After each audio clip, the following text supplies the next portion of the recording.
പരിചയപ്പെടുത്താൻ പോകുന്നത് mister Maria ഗുരിയത്തിയാണ്. ആരാണ്? ഇറ്റലിയിലെ ഒരു ബാലവിശുദ്ധിയും രക്തസാക്ഷിയുമായിരുന്നു. അവൾ അവളുടെ വിശുദ്ധതയും വിശ്വാസവും സംരക്ഷിക്കാൻ വേണ്ടി ജീവൻ ത്യജിച്ചു. എപ്പോൾ ജനിച്ചു?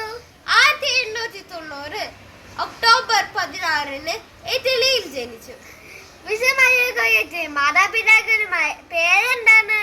പിതാവ് ലൂജി ഗുരേത്തി, മാതാവ് അസുന്ത ഗുരേത്തി. എത്ര വയസ്സിൽ മരിച്ചു? 11-ാം വയസ്സിൽ രക്തസാക്ഷിയായി. എങ്ങനെ രക്തസാക്ഷിയായി? അലക്സാൻഡ്രോ സെറനല്ലി എന്ന യുവാവ് വിശുദ്ധ മരിയ ഗുരേത്തിയുടെ വിശുദ്ധത നശിപ്പിക്കാനായി ശ്രമിച്ചപ്പോൾ അവൾ അതിനെ എതിർത്തു. അതിനാൽ അവൻ കുത്തിക്കൊന്നു. മരിക്കും മുമ്പ് എന്ത് ചെയ്തു? തന്റെ ആക്രമണകാരനായ അലക്സാൻഡ്രോ സെറനല്ലി എന്ന യുവാവിനെ ഹൃദയപൂർവ്വം ക്ഷമിച്ചു. വിശുദ്ധ മരിയ ഗുരേത്തി എന്തിനെല്ലാമാണ് പ്രശസ്ത? വിശ്വാസം, ധൈര്യം.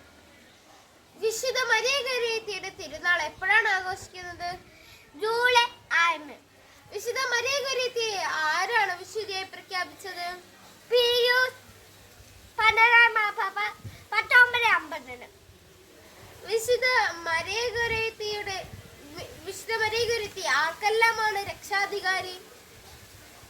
യുവജനങ്ങൾ, പെൺകുട്ടികൾ, വിശുദ്ധത,